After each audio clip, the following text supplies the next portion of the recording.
Hi, welcome to Quirky Queen's Journals. My name's Kirsten.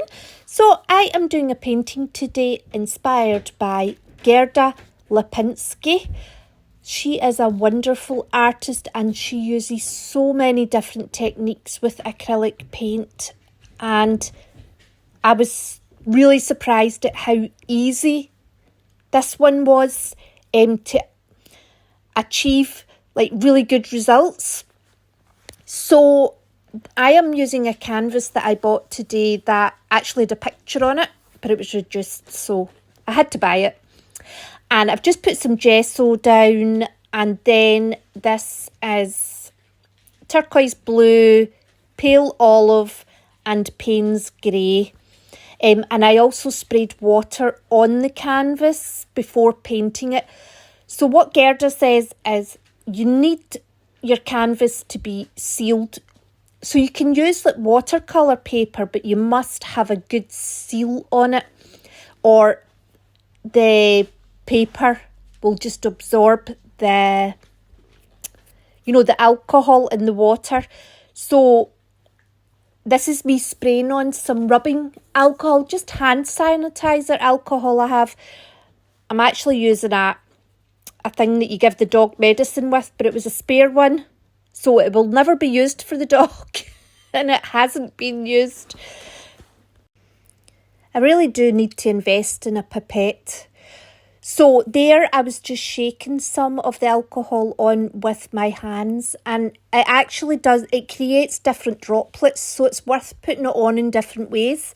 Now this is just tissue paper that I am dabbing at the paint with.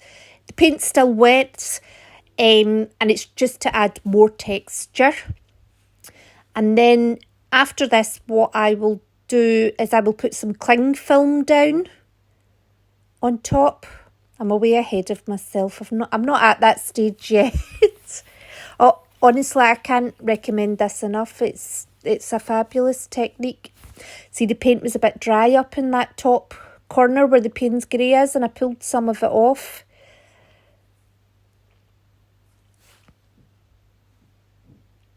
I love these colours. These are actually Art Deco, which is a very cheap brand in the range.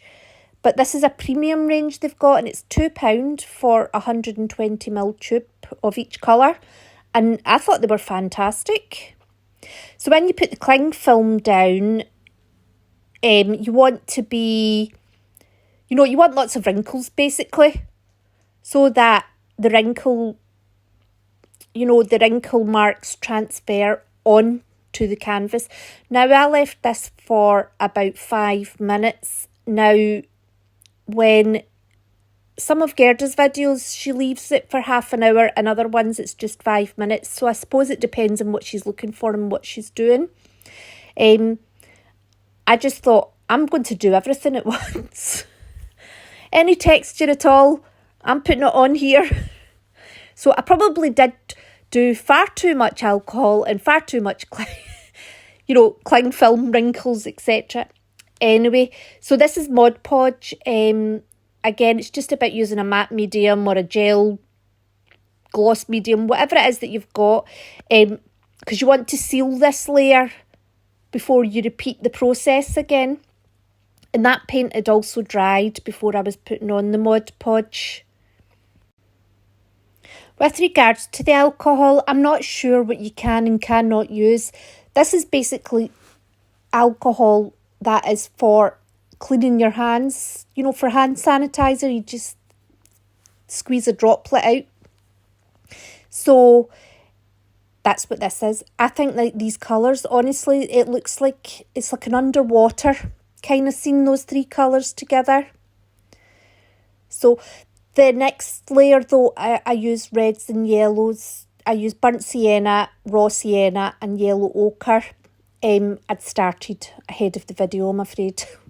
Now these colours are quite opaque, so I watered them down a lot, and I've watered them down far too much. So I ended up with puddles, which isn't ideal. So I do try and take some of them off with the tissue. Basically, this layer ended up a little bit slapdash, I would say. I mean, it worked out all right in the end. I also feel like Oh, they're quite heavy colours, really, and they worked out well in the end because I wasn't left with very much, and I do feel that they helped make the picture, but they just weren't of the same. They probably just weren't transparent enough, and they weren't fluid enough. I probably should have used glazing medium instead of water, because that would have helped make them more transparent and more fluid. But it's such an amazing process. I don't know why I've never thought of this. We do all these crazy things to get textures on the gel plate, and it was just fabulous doing it directly on the canvas. So that cling film had dried, and I'm using the other side of it now. So, because I'd laid it out flat when I took it off the first time. And again, I'll just leave this for 5 minutes. So Gerda does a lot of negative paintings. So when she creates these wonderful backgrounds with lots of textures, she then uses that to guide her towards making pictures. And they're absolutely stunning. You really should check out her channel. So this will dry. No, I've put on more alcohol. I put more alcohol and then it'll dry, and then I'll seal it again with the Mod Podge or any acrylic medium, basically.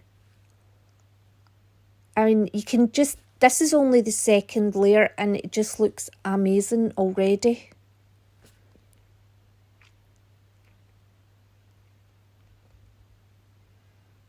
I don't think I make you watch the whole Mod Podge here.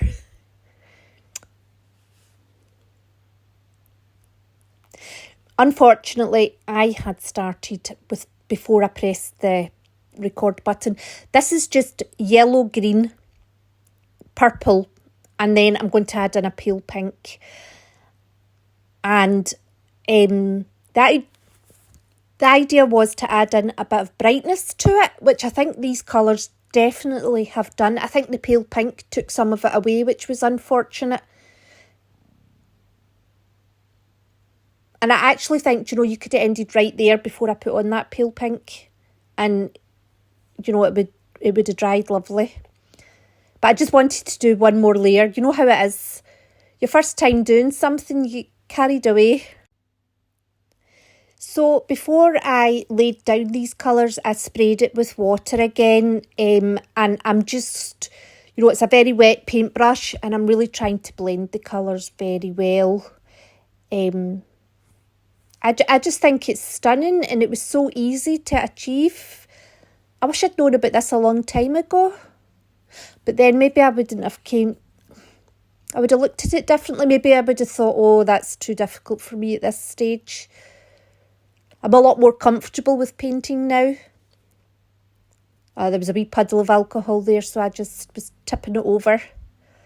Here comes the cling film. I've actually kept that. I've still got it. I thought, do you know, I'm going to use that in the jelly plate to make some textures with. I do think I should have let it dry a bit more before I put on this cling film though, because most of the colour actually comes back off with this. And I do lose a lot of that brightness. You'll see it. Here it is here. I just feel like a lot of the purple's gone. It's still there subtly though.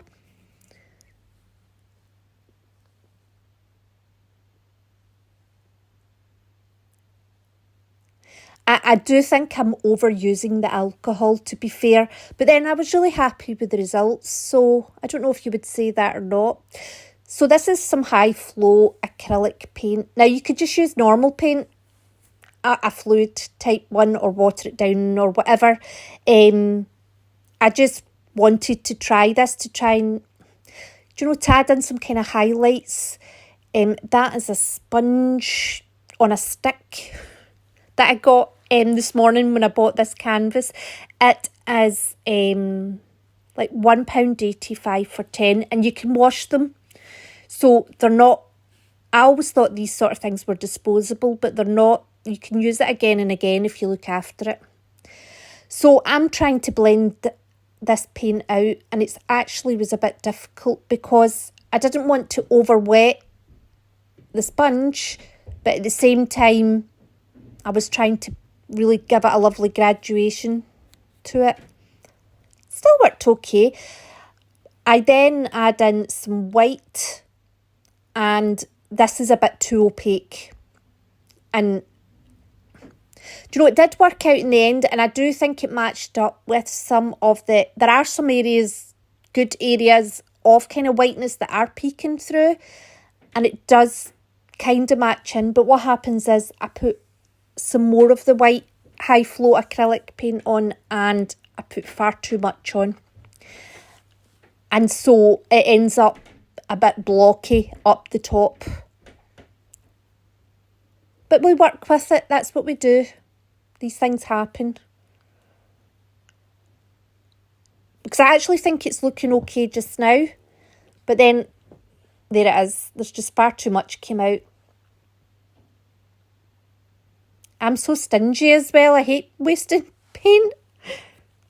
And I was just putting in some more alcohol there. Probably should have used water. Maybe a glazing medium. But no. The alcohol was there, so I used it. So this is it nearly done at the stage that you see on the thumbnail picture. I do add to it with Posca pens, which if you keep watching you will see. But I've got a wee picture of it coming up at this stage. There it is. Isn't it stunning? Beautiful. So here come the Posca pens. So I've mentioned in a couple of videos that I'm in an art club and we have an exhibition coming up. And I have a series of paintings. Well, this is the third. Last year I did an exhibition and I sold a painting of the series. And it was called Lunar March. And now I've created another one. And then this one. So I've now got 3 of them, although one has been sold.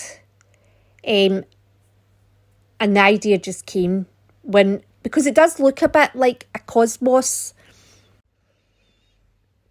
And also I like to do really flamboyant stuff. I kind of like something that it's a bit different, and well, it's more like my take on it. When Gerda does it though, I mean, she really makes it, it's like fantasy artwork. It is so detailed and intricate. I think I was a bit scared to kind of ruin the background. So I did keep it very simple with the Posca pens. And I think it's why I used the pens instead of paint as well. So my very first painting that I did, Lunar March, it was like, you know, the armies and the moons lining up. That was the kind of thought behind it. And then this is like the territories have been marked, and this is like the sort of different armies out and about.